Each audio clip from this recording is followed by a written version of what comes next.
اللي قدامك ده إمام عاشور، لعيب من صغره زملكاوي. من صغري وانا كان نفسي امنية حياتي ان انا العب في نادي الزمالك. قبل ما يبقى عنده غزالة حمراء. عندي غزالة حمراء.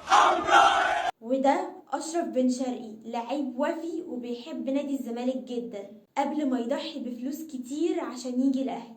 فلوس عشان تروح للاهلي. طبعا نادي كبير. وده أحمد السيد زيزو، اللي شكله كده قريب هيبدأ حكاية جديدة مع النادي الأهلي. فكرت تروح النادي الاهلي؟ امانه.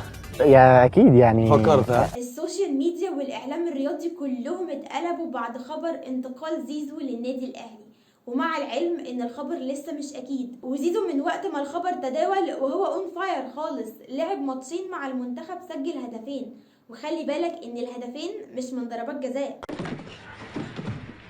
اعمل نفسك ميت. تخيل لو فعلا الصفقة تمت، سكواد الاهلي في كاس العالم هيبقى عامل ازاي. احنا بنتكلم في بن شرقي وتريزيجيه وزيزو ووسام ابو علي وامام عاشور وجراديشار وطاهر وحمدي. انت متخيل؟